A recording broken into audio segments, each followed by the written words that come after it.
Hello, everyone, and welcome to episode 33 of Sipping Tea with Stacey T. Woo! 33 episodes. Man, oh man. It's been a journey, has it not? All right, today's episode is called Scar Tissue.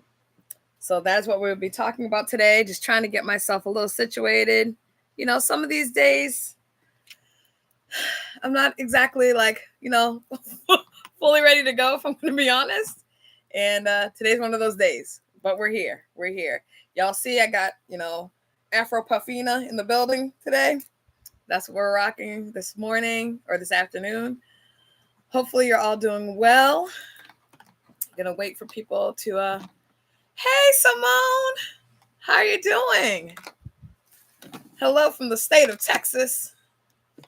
How are you? Thank you for coming in today. I don't think I ever told you that's the name. Simone is the name that I wanted. And Simone used to be my fake name. So like when I would go out and I didn't want to be bothered with people, you know what I'm saying, right?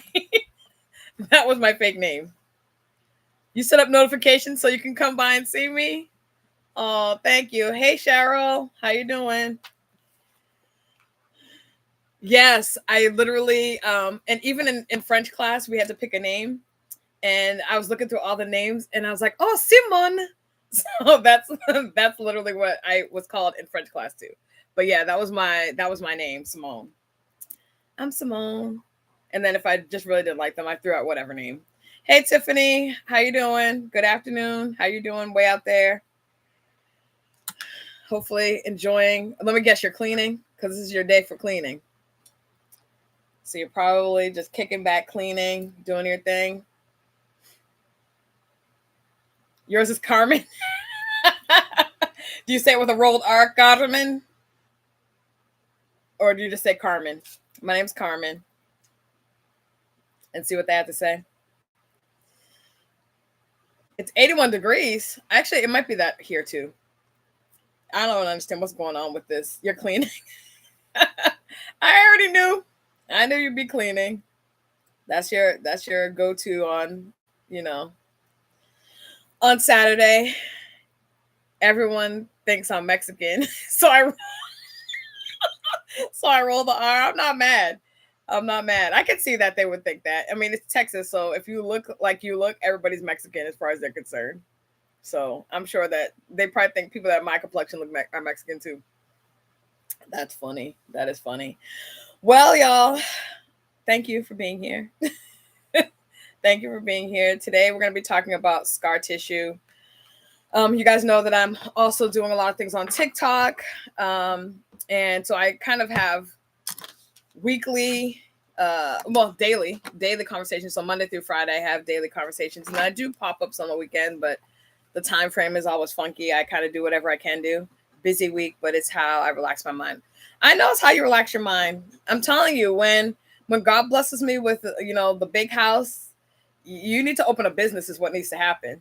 You need to open a business because I'm telling you, that's a skill. And the fact that you love cleaning, it's a skill, girl. It's a skill. You can monetize that. So like I was saying, I've been on there every day and, the week has been a rough week, but God is awesome. But we're going to talk about scar tissue today because I think in everybody's healing journey, much like mine, I think that, everybody has a little bit of different way that they go about their healing journey. But, your girl has some scar tissue. So we're going to talk about that. But before, because this is Sipping Tea with Stacey T, as per usual, we have a tea to try. Today's tea is Twinings Pure Oolong Tea. That is what I will be trying today. I've had oolong tea before. I think a long time ago. And in truth, I don't really remember what it tastes like. I don't think I remember being like blown away. But, hey, you never know. You never know. Maybe today's the day that I will be blown away by the oolong tea. So we're going to steep that for a while till it gets good and in there. I'm front row at your door. I bet you are. You'll be ready to come in and clean. I am not mad. That is not a ministry that I enjoy. So, yep. No problem. No problema. All right. So, first of all, how are you all doing? How was your week?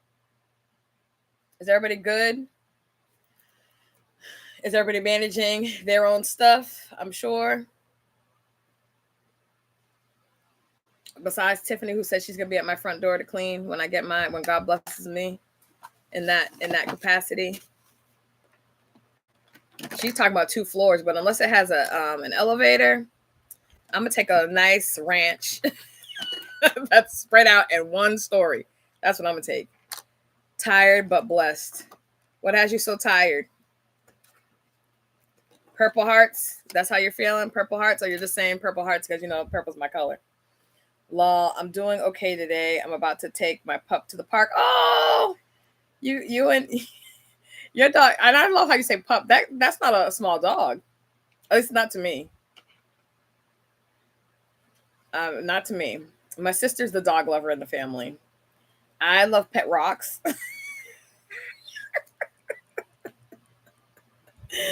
But no, I know. See, I want a puppy. No, no. Let me tell you, I told people uh, he'll always be my pup. I know he'll always be your pup. Yeah, I am not an animal person, y'all. Not at all. Like every once in a while, I think about getting fish, but then I remember having to clean out the tank, and I'm like, you know, maybe I don't want any pets anymore. Again, we grew up with all sorts of stuff. We had dogs, we had a cat, we had cats. We had one scary cat, y'all. That cat was for real scary. Like terrorizing the family scary. And it was a rescue cat of all things.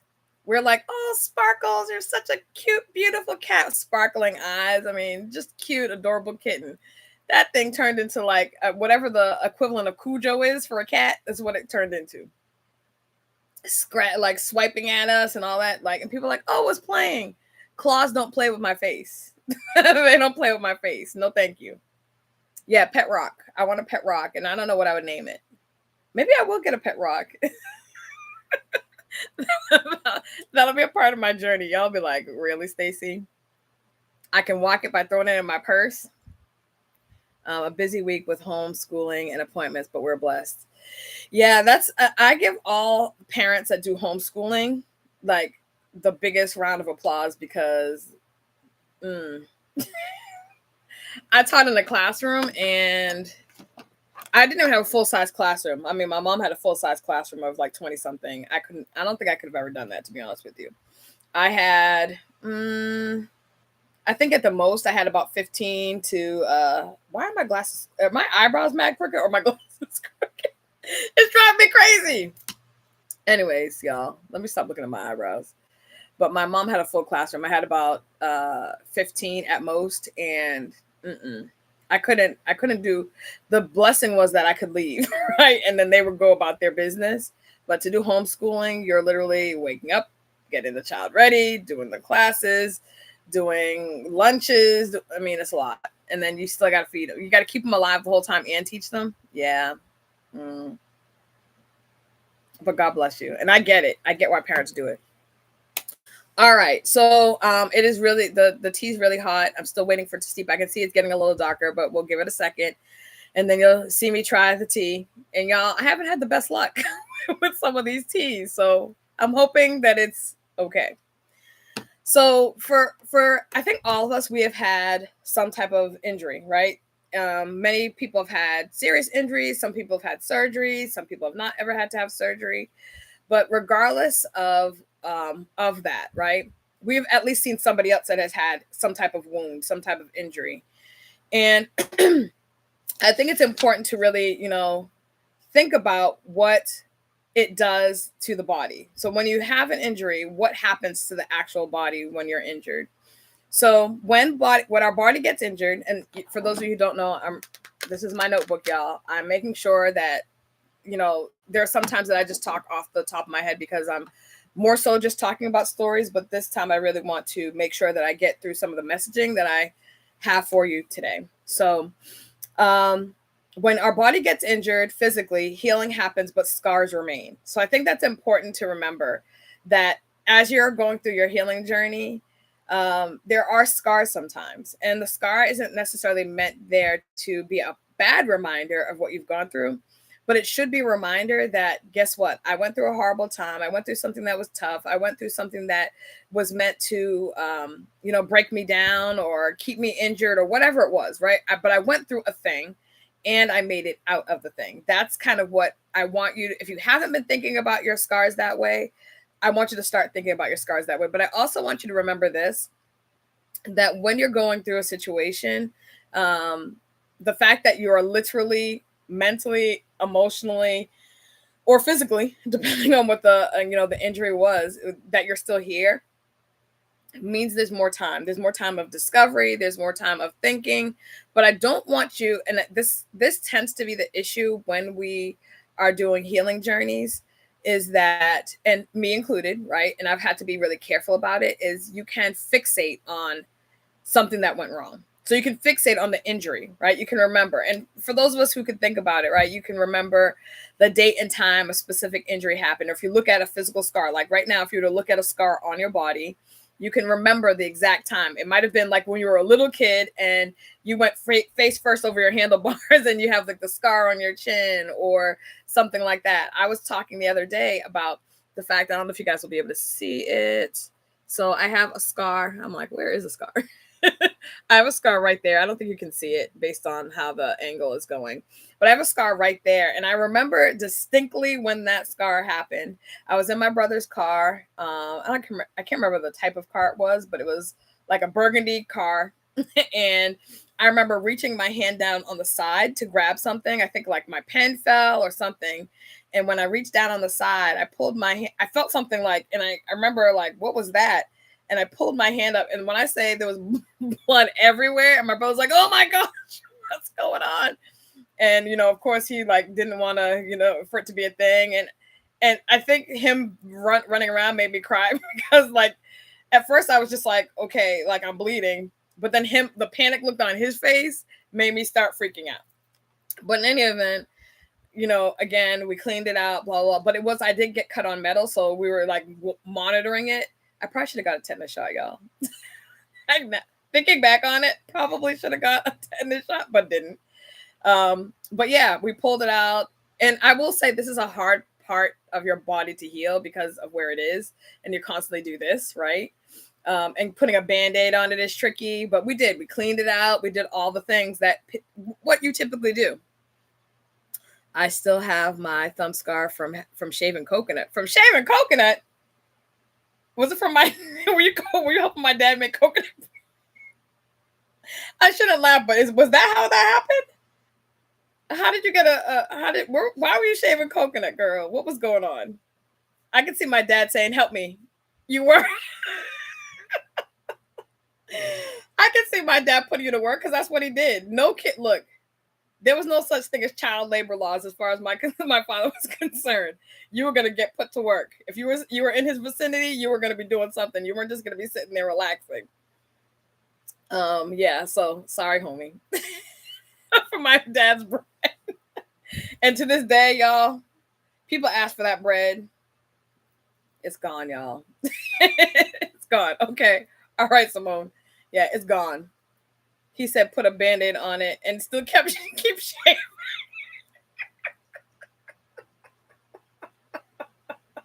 I know he did. Yo, that honestly that's a fantastic memory. I didn't know about that until just now. But yeah, my dad would say that. He'd be like, "Are you okay? Your hand's still attached?" And keep shaving it. Yeah, that very much sounds like my father. So. So I'm sorry, I'm trying to stop laughing on that one. That's a positive memory. But in any event, right? So thinking about scar tissue, which by the way is an invisible wound for many people. So scars can happen on the surface, but anybody who has ever like damaged their knee and maybe had knee surgery or has, broken something or whatever, internally, right? You have scarring. And so, yes, externally might you see the incision, you might see that scar, but there's some internal things that have also been damaged. There's some internal things that have kind of worked to kind of cover the deficit of what happened, because your body is, I mean, it's an awesome thing, but your body does work to protect itself, and it works to heal itself. I'm telling you, God was awesome when he thought about everything. He thought about all the things, right? So you do work to minimize the outward appearance of a scar. And I think that's really common sense. Hence neosporin, right? Neosporin and all the other things that people will do to, I don't want a scar on my face. I don't want a scar on my hand or whatever. So there's a lot of things that people do intentionally to minimize the scarring. However, minimizing the scar doesn't mean it is erased. So that means you will still have something there as a reminder. And sometimes it's something people are like, well, I don't really have a scar. Like, you don't really see it. It's so small, you don't see it. But I don't know if you've ever done this. There's sometimes that you may not see the scar, but if you touch the skin near that area, it feels different than all the other skin. So your body has worked to repair the issue, but it hasn't erased the issue, right? So repaired, replaced, but not erased. So that is something that you have to be thinking about in terms of physical scars. That same thing is true of the scars that we have in life. So, going back to thinking about Stacy as a kid, again, I was very much a tomboy, so I had a ton of scars, a ton. Like, I'm like, good Lord, a scar here, a scar there. Yeah, I have a lot of situations that I can remember. And sometimes I look at it and I'm like, man, there's a lot going on here. There's a lot of stories behind each and every injury, each and every scar, and so on and so forth. Now, depending on where on your body it occurs, the body does work to protect itself, and sometimes it forms calluses. So I want you to hold on to that. And now a callus, which typically happens, somewhere here, sometimes on your feet, calluses form because there's constant rubbing or there's an injury. So if you were to cut this area right here, like, I'm sorry, I'm doing it like you guys can see me looking down. But if you cut this area right here, oftentimes you'll see skin kind of go on top of skin, on top of skin. Again, it's the way of protecting that area. People that ride bikes often have a lot. People that do gymnastics, again, it's your body recognizing that in order for you to go about your business, your everyday business, you have to have this harder piece of skin there to function, to do what it is that you need to get done. So while it is positive to have those calluses in order to do the work and to continue the work, it does point out that something did occur, right? Something happened to the body where it felt the need to protect itself.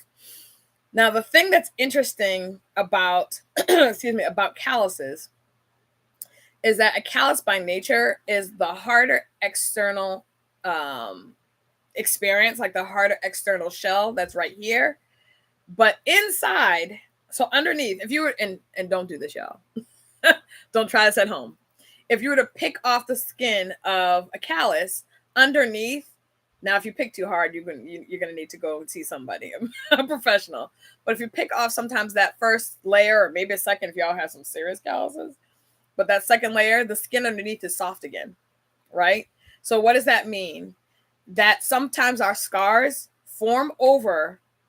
they form this hard shell over what's still a smushy interior, right? There's still softness in there. There's still you in there, even though there's been work to protect you.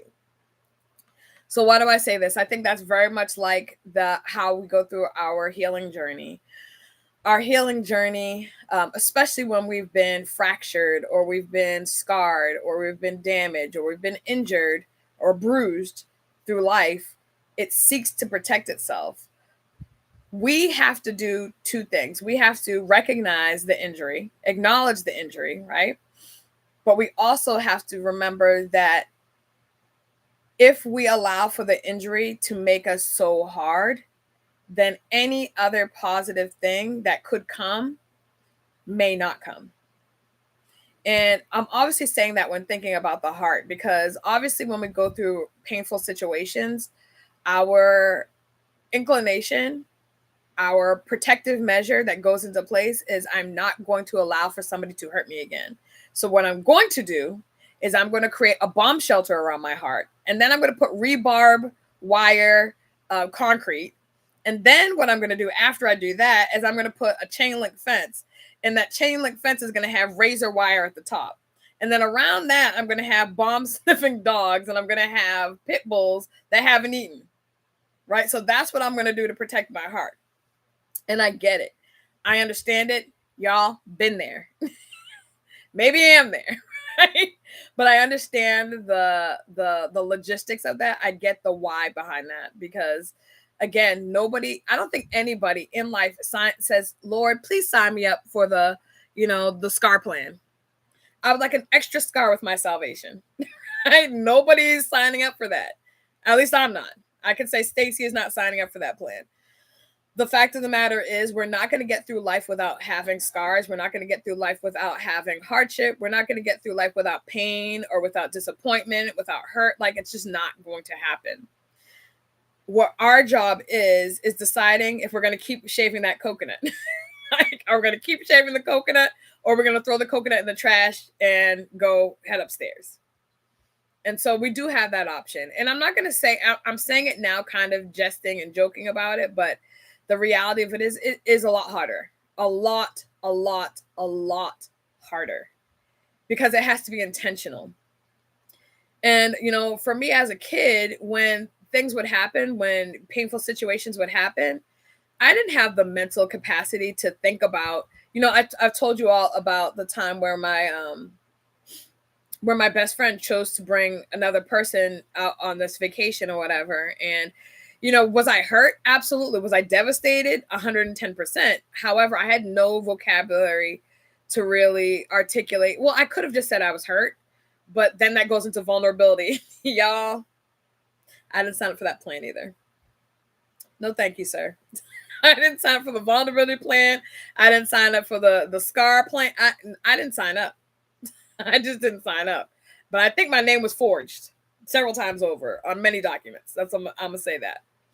But I try to, as I'm going through the things that I've gone through, to remember the times where I did harden myself, because there have been times I've been through lots of different types of situations, as I'm sure all of you have, and I have not handled it the same way every time.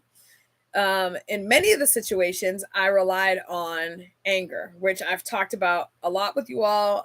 I'll probably talk to you about it a little bit more next week.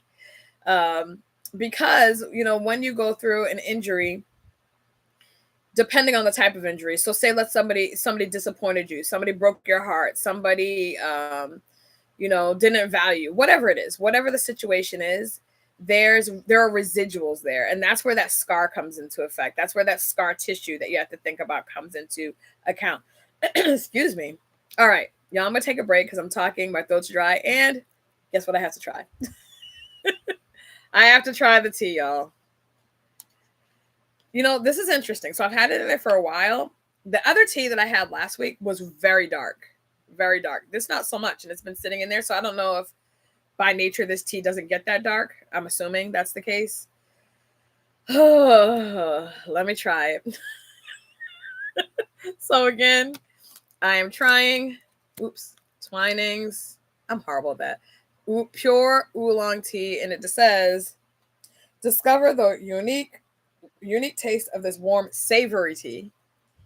And it says steep for 3 minutes. I had it in there longer than that, and it's really light. So let's try it.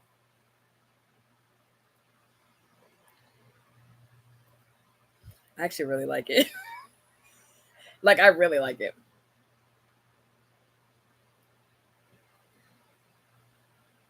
Y'all, this is a win. And I'm wondering if I like it because I like chai tea, which is more also considered a savory tea, even though chai tea has like the spices in it. There's not a spice in here. I'm like, nope, I don't see anything in here, but I like this tea. So if you haven't tried oolong tea, it gets a thumb up. I'm not going to give it 2 because, But yes, try oolong tea by Twinings.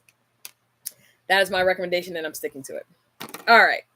So coming back, and you'll probably see me actually drinking this tea because I really do like it. I really do like it, y'all.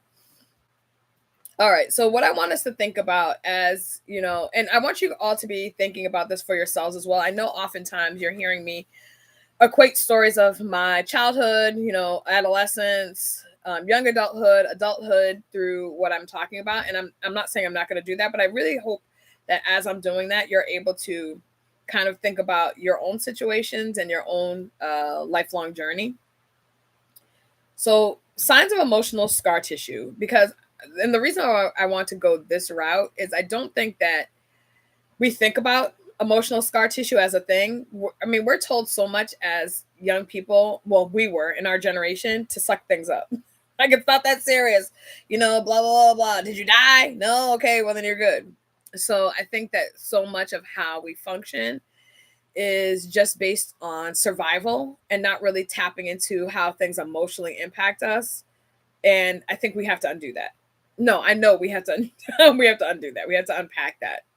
It doesn't mean that everything about your childhood was bad. It doesn't mean everything about your childhood there was like no positive, not at all. But what I think it is important for us as adults to look at how what we haven't unpacked, how it affects our relationships, how it impacts us trying to navigate life as the age we are, and relationships. Y'all know, I mean, friendships, working relationships, romantic relationships, whatever, the whole gamut. When we have not worked on our stuff, when we have not invested in thinking about our past or any of those pieces, it does impact, 100% does impact the relationships we have now and how successful they are and how communicative we are and, how thoughtful we are in our relationships. If I were to ask all of you, I'm going to go out on a limb and assume a single one of you wants a healthy relationship. Nobody in here, I pray, is looking for the toxic plan. Right? Nobody's like, oh, let me have the most toxic, unhealthy relationship where somebody treats me like hot garbage. Let me sign up for that. I'll take two. They're small, right? Nobody. I'm praying that that's not the case with any of y'all. If that's the case, then let me pray after. But I am praying that that's not the case. But we have to be able to identify how this emotional scar tissue may show up now. So one of the signs of emotional scar tissue is overreacting to small triggers. What is a small trigger? And this is what I will say is, because we've done so much work. I have a little fly, y'all. So if you keep seeing me do this, it's working my nerves. So I apologize in advance. It's like flying in my face, partially because I have the tea and the light, so it's having a field day. But so emotional scar tissue, this overreacting to small triggers. Now, I can't tell you what is a small trigger or a larger trigger for you. Whatever is bothering you is something that is triggering you, and it needs to be addressed in some capacity, whether it's by you or a therapist or whatever. But it matters to you, and it impacts you at the end of the day. Though there will be people that will tell you that it's not that serious. Like, why are you making this so serious? It's not that big of a deal. It's not that dramatic. Again, if it bothers you or impacts your life, it is important. So a small trigger could be something that happened in your childhood. Maybe you felt like you were, abandoned as a kid. Maybe you felt like you were always shushed or hushed as a child and you could never speak. Maybe you felt like you didn't have any place of safety, like emotional safety, verbal safety, communication, or physical. It could have been physical safety. Like, you didn't feel like you have a place for that. So maybe, like, I know some people that they might have had people in their lives that were always like yelling. That was their thing. They were constantly yelling. So sometimes hearing somebody raise their voice triggers people. And it may be like, and I will say that some people are like, I'm not yelling, we're not yelling, we just talk loudly. But for that person, because that's what they experienced, it is a trigger. It does bother them. It does bring up some negative memory, something that is not helpful or healthy to them. So that's one sign of emotional scar tissue. Another sign is guardedness in relationships. Anybody ever been there? Anybody ever walked into a relationship guarded? I'm going to go out on a limb and I will say yes. That has happened. Now, this is a tricky one because I do believe that in every relationship, you should walk into it with some level of thoughtfulness. I think that you should walk into it with, a I don't want to say guardedness, but you should be paying attention, right? Don't go into la la land. Oh, he makes me feel great. She makes me feel seen. Blah blah blah blah blah. And I get that, right? I think that everybody, when you first go into relationships, like that's like your happy time, right? You're in a la la land and everything is sunshine and lollipops, right? I get it. That being said, I think that there is something to be said for paying attention, watching all the signs. You hear people say, "Oh, there were red flags and I ignored them," yada yada, and that's not always the case. Sometimes, let me tell you, from personal experience, there are some people that know how to cloak those red flags like nobody's business. They're extremely good at it. Potentially, narcissists are very good at that, but that's another story for another day. But again, I do get why people get guarded in relationships. I would say not, instead of being guarded, which means like anything somebody does, you're super hypersensitive to. Instead of that, you need to make sure that you're paying attention, right? Not ignoring red flags if you see them, and celebrating green flags when you see those as well, because that's unfortunately what does not happen. People are like, okay, he's a gentleman. Does he want a cookie? He should be a gentleman. Well, say thank you. I don't know. Say thank you when he holds the door open. Say thank you when he stands up at a restaurant because you're going to the bathroom. Yes, should those things happen? 100%. Do they always? No. But should you always be appreciative when somebody does something kind? Yes. And I think, unfortunately, that doesn't always happen. And so for that reason, you'll have people like, well, I'm not even going to bother because she don't even respect. Blah, blah, blah, blah. Again, he should do it because it's what in his heart to do. But when we see green flags of any kind, somebody doing something nice for you, thoughtful for you, please say thank you. I was actually in a conversation with this man who was talking about his wife, now who's his ex-wife, but he was talking about the fact that she was in a car accident and totaled her car, and he, recognizing she's going to need a new vehicle because they had a small child, and I think maybe she might have been pregnant with their second kid, whatever, right? But in any event, she had wrecked her car, and what he did is he said to her, I'm going to, he didn't say this to her. What he decided was, because she was, needing this thing, is he went to the dealership and got her a brand new car. It happens, y'all.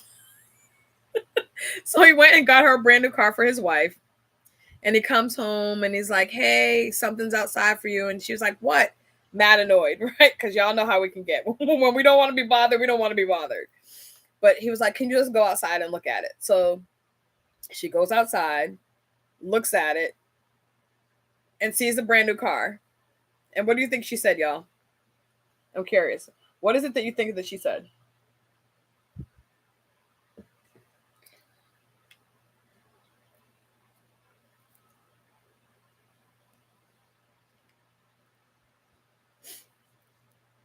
What did you What did you do this time? Nothing. That's exactly what she said, Tiffany. Nothing. She didn't even say thank you. Have y'all ever got somebody to buy you something that expensive and said nothing? I mean, I was dumbfounded. I'm not gonna lie.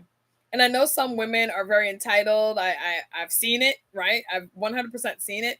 But she said nothing. Not thank you. Not, oh, honey, that's so thoughtful. Oh my gosh, you didn't have to do it. Or, if he had been doing some stuff, maybe she might have said, what did you do this time? But she said nothing.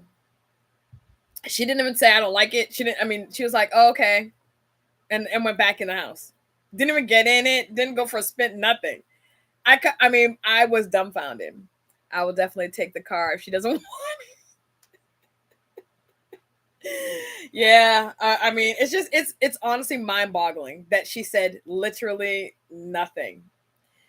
And those are the things that, imagine now the scar tissue, because he 100% has scar tissue from that relationship. And I think obviously any relationship that ends that way, you will definitely have, some measure of scar tissue.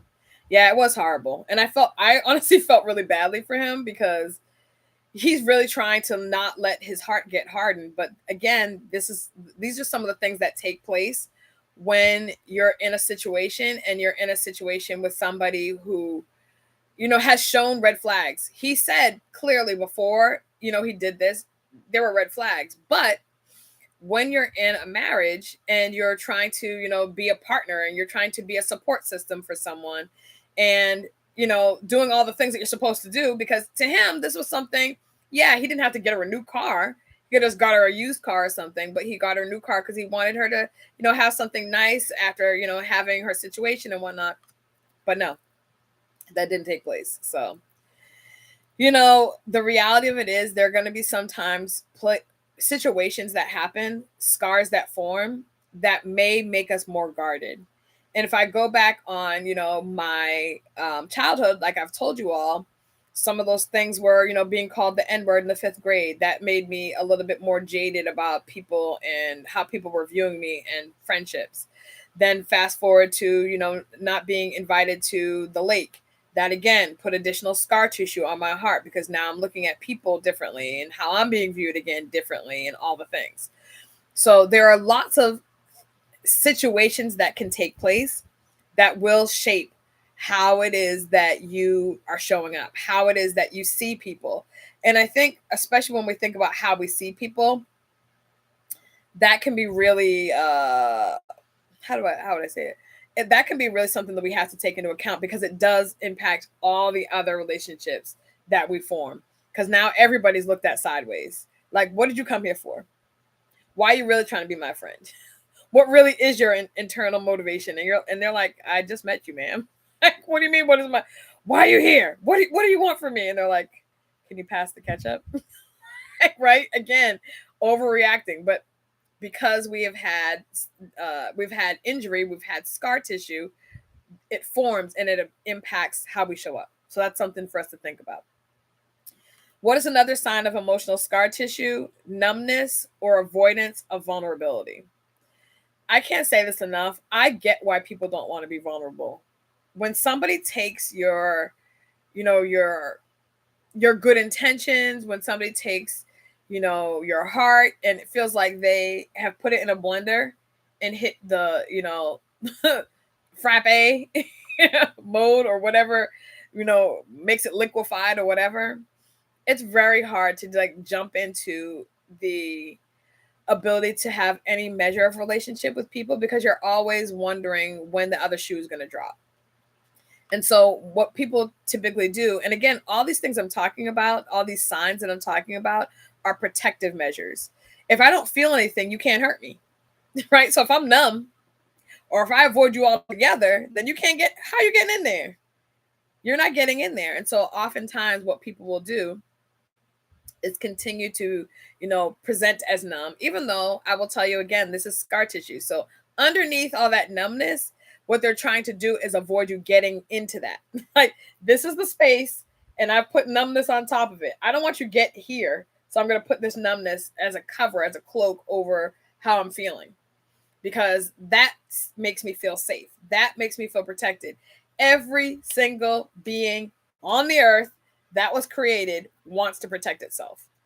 That's literally kind of internalized in each and every one of us, in our DNA, I would suppose, right? We have, and people say, do I have the fight, flight, or freeze mentality?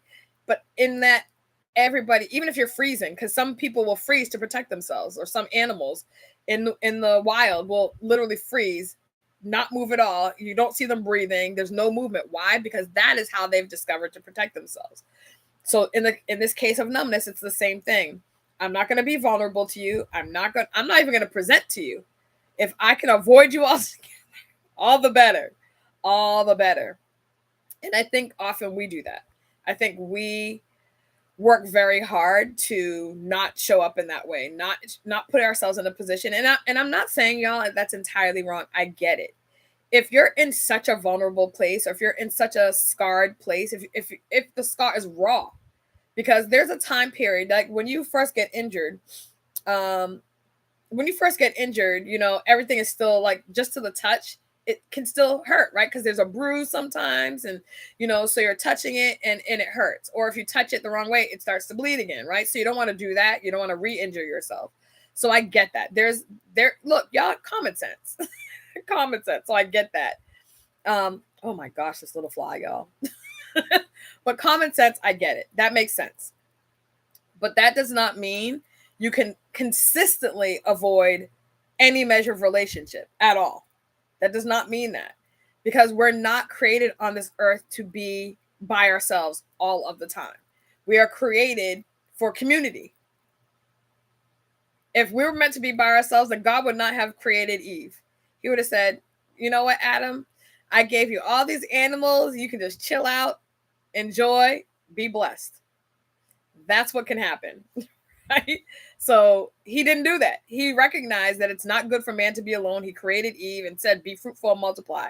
Go about your business, creating more people so that there can be more community, so on and so forth. That's what was done. Okay. But I get it. I do understand. So I want you to understand, even though I'm explaining this stuff, y'all, I've lived it. Some of it I am living. And so I understand that it's challenging, but you'll kind of understand where I'm getting to in a moment. Then the last kind of really obvious sign of emotional scar tissue is difficulty trusting people, even safe people. Now, I'll say this. When you've been hurt, when you've been injured, it is very difficult to trust people because, and I'm talking about Stacy, very difficult to trust people. Why? Because I'm wondering who's plotting against me. I'm wondering, who knew what was going on. I'm wondering, what people's intentions are, all of the things. And so even people that I have known for a while. So for example, my sister, if I, because my sister and I talk about, I would say everything, but I'm sure maybe she doesn't talk to me about everything. And I probably don't talk to her, but if I'm thinking about it, but again, we are very communicative, right? If I felt like, and for me, she's a safe person, right? So if all of a sudden I heard she was talking mess about me somewhere, then now she's not a safe person, right? She's immediately not a safe person. That's because I've heard that she's talking about me. If I know that she's my safe person and I'm irrationally now making her not a safe person because I've been hurt by some other person that has nothing to do with her, then that's different. Okay, because one is observation. I know she's talking mess somewhere. That's one thing. If I have not seen her talking mess, she's been my safe person, then she's my safe person, period. But the problem is when you've been hurt, when you've been bruised, when you've been injured like that, you have a very difficult time differentiating who is safe from who is a harmful person. It makes it extremely difficult for you to be able to pick those two things apart. And so that's one of the emotional scar tissue points that you have to be aware of, that you have to pay attention to. Now, how does scar tissue show up in your daily life? It shows up in a few different ways. And because I've always talked to you about, the kind of different ways that it might show up. If you're talking about a friendship, how it could show up is fear of abandonment in your friendship. Now, I didn't recognize that I had that based on what happened with my friend, but I did. So I didn't really explore the idea of having a best friend or any of those things. I remember one time somebody that I knew for a long time was calling me their best friend. So I was like, okay, I guess I'm their best friend. But it wasn't something that I was like looking into. It wasn't something I was leaning into, that I was thinking about. Why? Because I've already been there, done that. And I felt like I got tossed aside. I felt like I was abandoned. So there was a family can scar you. You're 100% correct. They can. They absolutely can. There's not sadly, there's not any one space that is entirely safe across the board, right? For some people, their family are the closest people to them. And then for other people, their friends are closer than their family, based on a number of circumstances and situations. I think what it is and our goal in life should technically be to discover who it is that is our people, our tribe, so to speak. Who are the people that are going to show up for you? Who are the people that are going to be down for you? Who are the people that are going to be able to console you when you're inconsolable?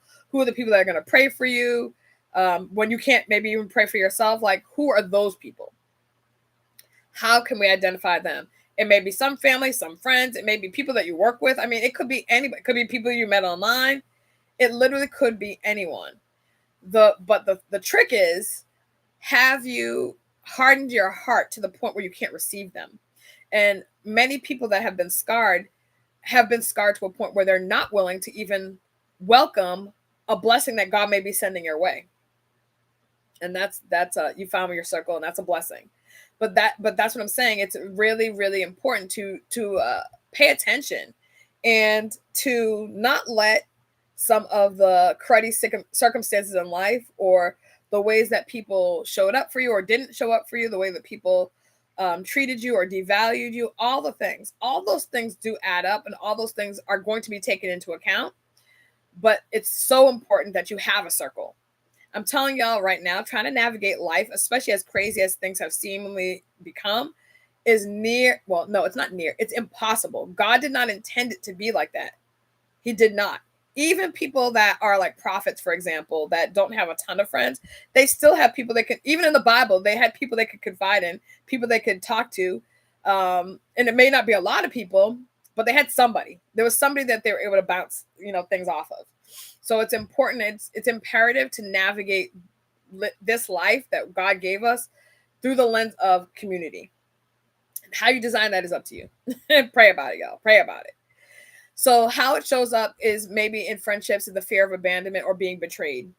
Y'all, betrayal is a very challenging experience, because abandonment is one thing, and it does kind of bring up a lot of interesting triggers, but betrayal is very interesting because what it does is it makes you doubt yourself, right? It makes you like look back on everything, on every behavior, on every moment, on every interaction, on every non-interaction. It makes you doubt what you know is the truth. It makes you look at yourself like you're crazy. All of those things happen when you're sitting in a space of being betrayed, right? So you're trying to navigate what that looks like for you. You're trying to navigate, heart pain, mental anguish, all the things that happen when you've been betrayed by someone. And that's friendship, relationship, whether it's work relationship, because I think people have been betrayed in work relationships. The same thing is true in, romantic relationships. That feeling of being betrayed really is very, very deeply entrenched and extraordinarily felt. And so it's very important that you are recognizing that as you are experiencing that type of wound, that you pay attention to how you're managing that. And I say that because betrayal is one of those types of wounds that if you let it, will get so deeply set in your spirit and in your mind, and in your heart, that it really chokes out so much other experiences, or it really makes you numb to yourself. So you're not even checking in with yourself. You're not even paying attention to self. You're literally checked out, zoned out to even you. Betrayal is a horrible feeling. I experienced that when my mom passed. Yeah, it is very, very hard. It's a very hard experience. I've been there. Definitely been there. And it is very, very challenging. And like I said, it really makes you go into your brain and think that, wait a minute, did I misunderstand this? Did I missee this? Like all the things. It really, for me, has made me feel crazy. Like it's like one of those things that it's just hard to wrap your head around, right? Especially if that's not in your makeup to do. Like that's not how you're built. That's not something you would ever lean into. It's hard to try to understand other people's crazy, y'all. It's difficult. Don't even try, because you're going to go down the doom scrolling cycle of nothingness. And quite frankly, what does it do for you in the end? But I just want you to be aware of how it may show up, because that is a very extraordinarily difficult wound. But now that you know that you have that wound, you have to figure out how to manage your way through it. And again, I've been there. I've had a variety of different times that I have been betrayed, and it's exhausting. I'm not going to sit here and try to sugarcoat it. It's exhausting, and Even when people try to show up for you, it is one of those things where you're now afraid for anybody to show up for you in any real way. You doubt when people are doing nice things for you. It's very challenging. You have to go to God with it. How else does it show up in daily life? If you're in love, pushing people away to protect yourself. So, let's say you have a betrayal. Let's say it's the person that you were in a relationship with. Because obviously I'm talking about being in love, right? So it's a person you were in a relationship with, and you had all these plans and all this thought about how things were going to end up and how things were going to be, and so on and so forth. And now that's not the case, right? So you are trying. This is the thing that's challenging: is your body and your brain. Your brain literally wrinkles to remember things, right? It literally forms a crease within itself. So all the knowledge that you're gaining, it stays in those creases. The thing about, love gets into the mind, the heart, the body, all of it, the spirit, all of it, right? And so when you have had an issue where you have a scar in that area, it affects the entirety of you as a person. So again, why am I sharing this? Because you have to be intentional and be aware of where you've had these wounds or these scars. And then in self-growth. So this means in you talking about yourself, thinking about yourself. So in self-growth, it makes you feel stuck. Now, if you guys remember, and stuck in old patterns, if you remember when I started Sipping Tea with Stacey T, I said potentially a lot of the reason why I started it was obviously God telling me to start it, which is the best reason. But it was also that I was in a space in my life that I was feeling stuck. Like everything was just like blah, right? There was nothing where I didn't feel like I was progressing in any real way in any area. I felt like I was just here. And for me, a lot of the thought surrounding my healing journey has been, Stacey, let's go back, which is why I go back to childhood and walk you all the way through to current time, is because I'm really in there trying to detect patterns of behavior. For example, I've told you guys before, when I in dating relationships, I felt like oftentimes I dated what I would call the same loser with a different face. And they didn't always present in the same way. So sometimes when you're looking for this this loser, like to you want the detector to go off, you're expecting them to appear in a specific way, and they don't always. And then you're re-injured, and then you have to try to work your way through it. What I will say is it's important for you in your life, in any stage of your life, to be growing, right? And I'm not saying you have to take on something that's a brand new feat or anything like that, but to be stuck and to be stagnant, God gave us life every day to be lived, right? And how we live it is entirely up to us. He doesn't give us the blueprint on how we have to live it. He gives us the blueprint instructions for life, but not he's not in the details of the day. Like that's on you. He's like, I got other stuff to do. I'm the big picture guy. That's what I do. It's not that he doesn't know the details. He knows all the details, but he gives you the ability to kind of walk through the life that you have. So I just wanted to be clear about how it may show up.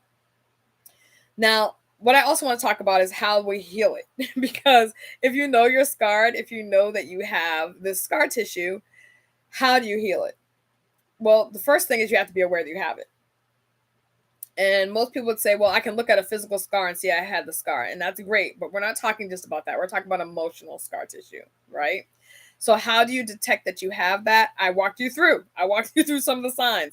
Are people triggering you out of nowhere? Do you kind of avoid people altogether? Are you numb? Do you have difficulty, even equating anybody with a safe space? So those are those are points of reference for, yeah, I have some scar tissue. I have some emotional scar tissue. So you have to be aware. Why? Because you have to be able to name it. You have to give a thing a name. I'm afraid of blah, whatever it is. I'm afraid of getting a new job, or I'm afraid of, trying to fall in love again. I'm afraid of letting anybody into my friend circle. Whatever it is, and all valid, y'all. Today, your message has made me realize I still have some scar tissue. A lot of us do. A lot of us do. And I'm glad that you said that, because let me tell you, I'm a very introspective person, and I really do think a lot about me as a person, how it can be better, areas where I fall short, blah, blah, blah. Like that's my baseline normally. But I will say, doing the healing journey and really sitting in me and my behaviors and areas where I show up for myself and areas where I don't show up for myself, places where I give myself grace and places where I don't, which is more places that I don't. I've been aware of scar areas, so you're not alone. And I know that you probably thought it was gone because I thought so too. And the thing is, sometimes things will happen that will present themselves because God does this because He's awesome. He'll present an issue that you thought was gone as an opportunity for you to really work through what you need to work through because He wants full closeness. And the problem with some of the scar tissue is that it can scar us to a point where we will not even allow God to get into our heart. That's the real dangerous part. So we'll talk about that in a second. And I know I only have 5 minutes, so I'm going to try to rush through it. Self-compassion. So first thing is being aware, making sure you can name the wound, right? Because a lot of us deny that it exists. So that's a problem. The second thing is self-compassion. Grace, y'all. And I just said that that's a hard thing for me. I talk to you guys about it every single week. I say, extend a measure of grace, right? To yourself and to me. I'm telling y'all to do it, but I don't necessarily know that I give myself grace. And I think it's hard for everybody to do because we're so busy trying to apply it to other people. Because guess what? That's how we were raised. Give people grace, give people the benefit of the doubt. All those things are true, but when do you do that for you? When do you apply grace to your situation? When do you give yourself the benefit of the doubt? Okay, I flew off the handle. I lost it. Lost my cool. You know, somebody was driving and they cut me off, and so I cut them off, right? So you know, sometimes don't do that, y'all, because people are a little crazy. They're a little nutty, so don't do that. But you know, the reality is that's sometimes it kind of exposes these scars, these trigger points for us. And but again, give yourself grace. And then how else can we heal from, you know, some of the scar tissue? Y'all go to therapy. Go to the couch. Go to the, or even if it's not, even if it's online, do that, right? There's nothing wrong with that. It's nothing wrong with, I know we were raised, we just need Jesus and Jesus alone. You still love the Lord, but the Lord equipped people to be able to help you through things, right?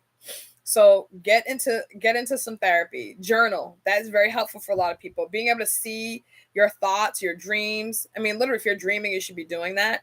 But write your stuff down. Breath work. And that sounds really simple, but let me tell y'all, you're breathing right now, right? Because you're watching me and I'm breathing because I'm talking to you.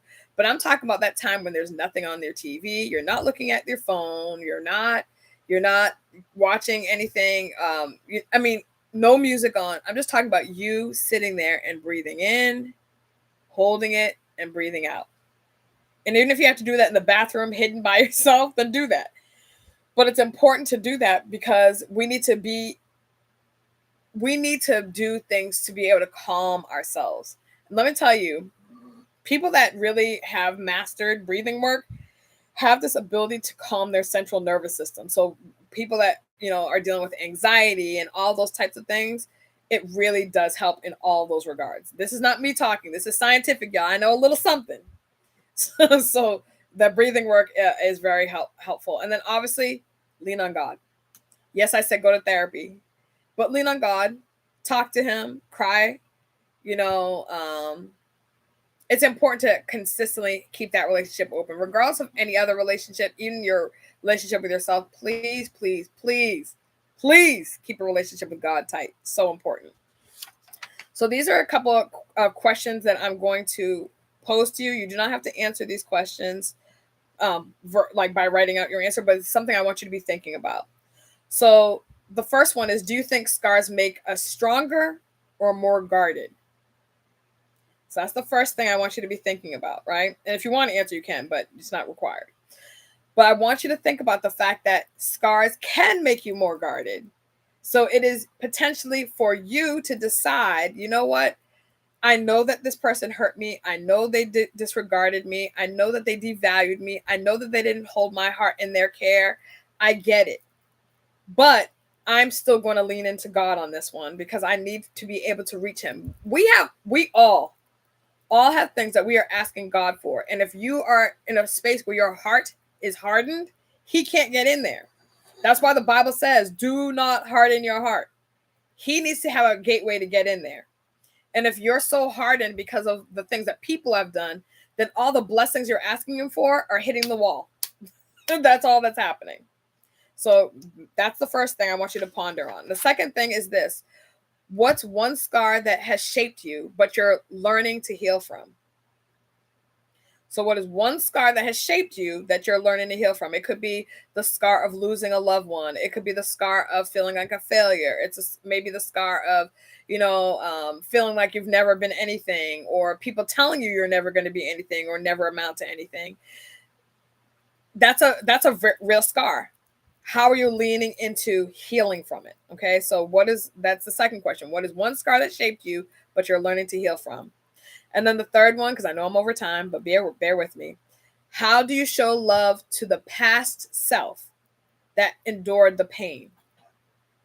So that past self that endured this scar, and it could be a recent scar, but a past self, how do you show love to that person that endured the scar? Because again, we don't show up for ourselves in a loving way. We show up for ourselves in a, man, Stacy, that was stupid. How could you not see that? How blah blah blah blah blah. Like, that's how we show up for ourselves. We don't give ourselves any measure of grace at all. We expect to have known better, done better, seen this, done that, right? So in the midst of that, we're not giving ourselves the grace of being the person that has been hurt. Y'all, we're human beings, and human beings do experience hurt. And human beings do need time to recover from that hurt. But if you're beating up on yourself after somebody else already beat up on you, like, what are we doing here? What is it that we're doing here? We need to figure out a better way to manage our pain other than to demonize ourselves in the situation. Now, that doesn't mean you don't take ownership. If you notice things and let things slide, yes, take ownership, acknowledge that, because you don't want to do that to yourself again.